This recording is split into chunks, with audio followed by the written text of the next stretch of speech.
السلام علیکم ورحمۃ اللہ وبرکاتہ. الحمد للہ رب العالمین والصلاة والسلام علی رسولہ الکریم وعلی آلہ وصحبہ اجمعین. اما بعد.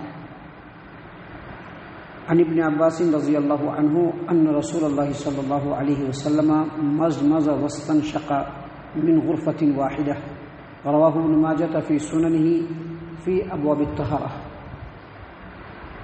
معزز سامعین اکرام، وضو کرنے کے تعلق سے وضو کرنے کا جو طریقہ ہے اس کو تفصیل کے ساتھ ہم آپ کے سامنے لگاتار پچھلے 2-3 درسوں سے بیان کر رہے ہیں. اور کل کے درس میں ہم نے یہ بتلایا تھا کہ جب آدمی وضو کرے گا تو وضو کرنے سے پہلے اس کو بسم اللہ پڑھنا ضروری ہے. اگر کوئی آدمی بسم اللہ پڑھنا بھول جاتا ہے تو اللہ تبارک و تعالیٰ نے امت محمدیہ کہ بھول چوک خطا اور جس کام پر اس کو مجبور کر دیا جائے اس کو اس کے گناہ کو معاف کر دیا ہے. لہذا اگر کوئی آدمی وضو کے شروع میں بسم اللہ پڑھنا کسی وجہ سے بھول جاتا ہے تو کوئی حرج کی بات نہیں، اس کا وضو ہو جائے گا. معزز سامعین کرام، اسی طرح سے ہم نے آپ کے سامنے یہ بھی واضح کیا تھا کہ جب وضو کرے گا تو داہنی طرف سے وضو کرے گا. داہنے ہاتھ میں پہلے پانی ڈالنا ہے، داہنی طرف سے ہی وضو کرنا ہے، رائٹ سائڈ سے.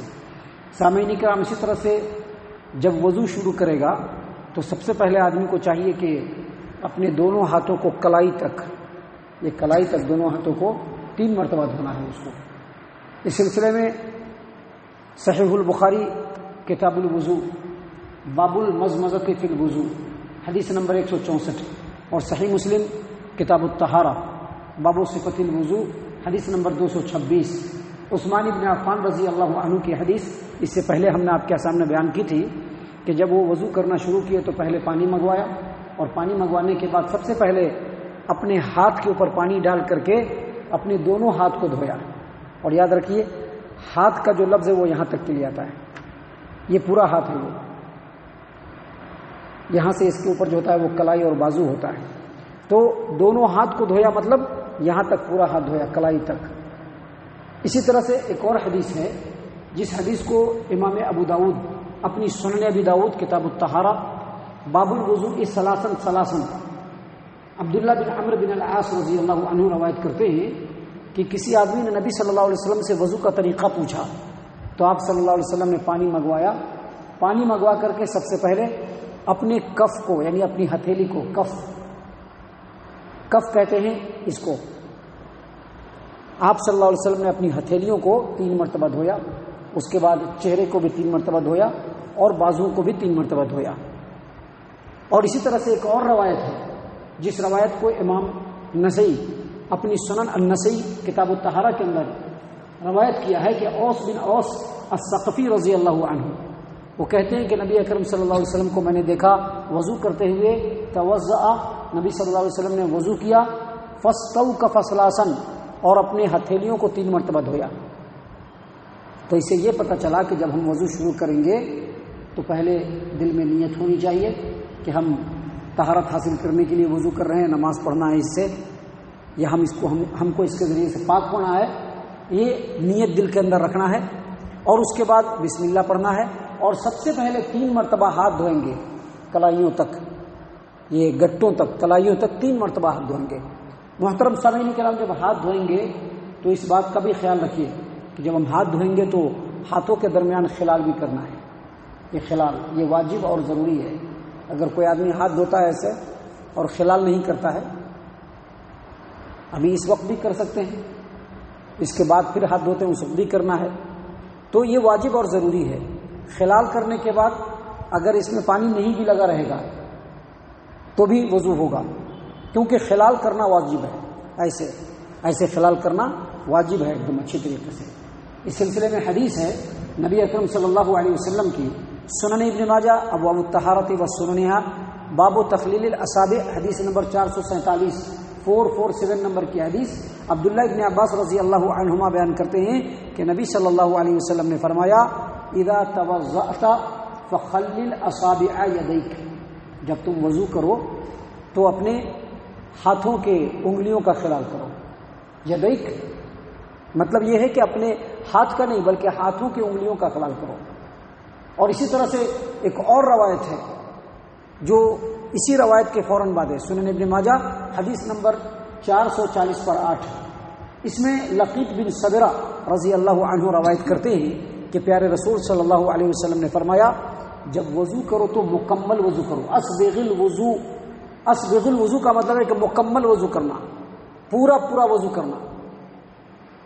ہاتھ بہت اچھی طریقے سے دھونا، کلی بہت اچھی طریقے سے کرنا، ناک میں پانی اچھے طریقے سے ڈالنا، چہرہ مکمل دھونا، ہاتھ دھونا تو پورا بہترین طریقے سے دھونا، اس کو کہتے ہیں مکمل وضو کرنا.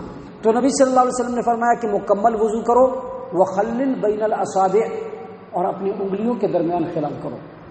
تو جب آپ ہاتھ دھوئیں، جب ہم 3 مرتبہ ہاتھ دھوئیں گے تو ہاتھ دھوتے وقت اس بات کا خیال رکھا جائے کہ انگلیوں کا خلال کرنا ہے، اور انگلیوں کا خلال کرنا یہ واجب اور ضروری ہے، کیونکہ قرآن کی آیت میں ہو یا حدیث میں ہو، اگر کوئی حکم کا صیغہ ہوتا ہے، کمانڈ کا صیغہ ہوتا ہے، امر کا صیغہ ہوتا ہے، تو اس کا جو اصل معنی ہوتا ہے وہ واجب کے لیے ہوتا ہے.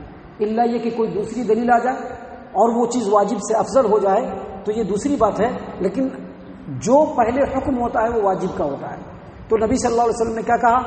اپنے انگلیوں کا خلال کرو، حکم دیا، لہذا یہ واجب ہے اور یہ کرنا ضروری ہے. اس کے بعد ہم کو کلی کرنا ہے اور ناک میں پانی ڈالنا ہے. تو اس سلسلے میں سب سے پہلے سن لیجیے، حدیث ہے سنن ابی داؤد کتاب الطہارہ باب الاستنثار. لقیط بن صبرہ رضی اللہ عنہ روایت کرتے ہیں کہ نبی صلی اللہ علیہ وسلم نے فرمایا اذا توضأت فمزمز، جب تم وضو کرو تو کلی کرو، جب تم وضو کرو تو کلی کرو.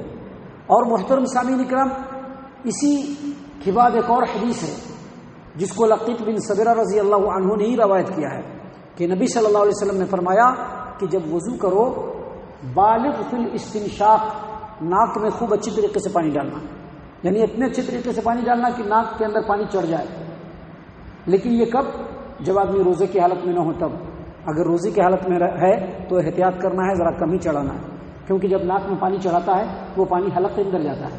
لہذا نبی صلی اللہ علیہ وسلم نے فرمایا الا ان تکون صائما، لیکن اگر تم روزے کی حالت میں ہو تو زیادہ پانی مت چڑھانا، لیکن عام حالت میں جب ناک میں پانی ڈالنا ہو تو خوب اچھی طریقے سے ناک میں پانی ڈالنا تاکہ پانی بالکل اندر تک جائے اور پورا ناک بالکل تر ہو جائے.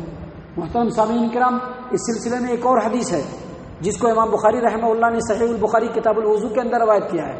ابو ہریرہ رضی اللہ عنہ اس حدیث کے راوی ہیں، وہ کہتے ہیں کہ پیارے رسول صلی اللہ علیہ وسلم نے فرمایا کہ جب تم وضو کرو تو ناک میں پانی ڈالو، تو ناک میں پانی ڈالنے کے بعد ناک کو جھاڑو. ناک میں پانی ڈالنے کے بعد ناک کو جھاڑنا ہے، یہ وضو کا حصہ ہے. خالی ناک میں پانی ڈال کر کے چہرہ دھونا شروع کر دیا تو یہ نہیں ہوگا. لیکن اس میں بھی ایک بات کا خیال رکھنا ہے. ابھی جو حدیث ہم نے آپ کے سامنے پڑھی ہے یہ حدیث ہے صحیح البخاری کتاب الوضو حدیث نمبر 140، اور اسی حدیث کو امام ابن ماجہ اپنی سنن ابن ماجہ ابواب الطہارۃ و سننھا باب المضمضۃ والاستنشاق من کف واحد حدیث نمبر 403 عبداللہ ابن عباس رضی اللہ عنہما روایت کرتے ہیں کہ ان رسول اللہ صلی اللہ علیہ وسلم مضمض واستنشق من غرفۃ واحد، آپ صلی اللہ علیہ وسلم نے کلی کیا اور ناک میں پانی ڈالا، اس کے لیے ایک ہی چلو پانی لیا. ایک چلو پانی لیا، ہاتھ میں ایک بار پانی لیا، آدھا پانی منہ کے اندر اور آدھا پانی ناک کے اندر. یہ روایت صحیح البخاری میں بھی ہے حدیث نمبر 140، سنن ابن ماجہ میں بھی ہے حدیث نمبر 403، جامع ترمذی میں بھی ہے حدیث نمبر 28. اس کے علاوہ دیگر کتابوں کے اندر بھی یہ روایت ہے کہ نبی صلی اللہ علیہ وسلم نے جب وضو کیا تو وضو میں جب کلی کیا تو کلی اور ناک میں پانی ڈالنے کے لیے الگ الگ پانی نہیں لیا.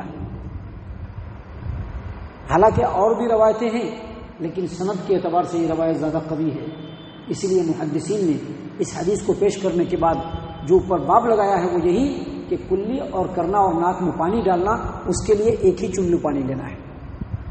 ایک چلو پانی لے، آدھا پانی ناک میں ڈالے، آدھا پانی منہ میں ڈالے اور آدھا پانی ناک میں ڈالے اور اس کے بعد ناک کو جھاڑے.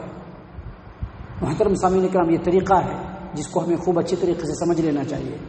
ابھی اس سلسلے میں اور بھی بہت ساری باتیں، چہرہ کیسے دھونا ہے، اس کے بعد دونوں ہاتھ کیسے دھونے ہیں، پھر مسح کیسے کرنا ہے، پھر پیر کیسے دھونا ہے، ان تمام باتوں کو انشاءاللہ کل اور کل کے بعد کے درس میں ہم آپ کے سامنے پیش کریں گے۔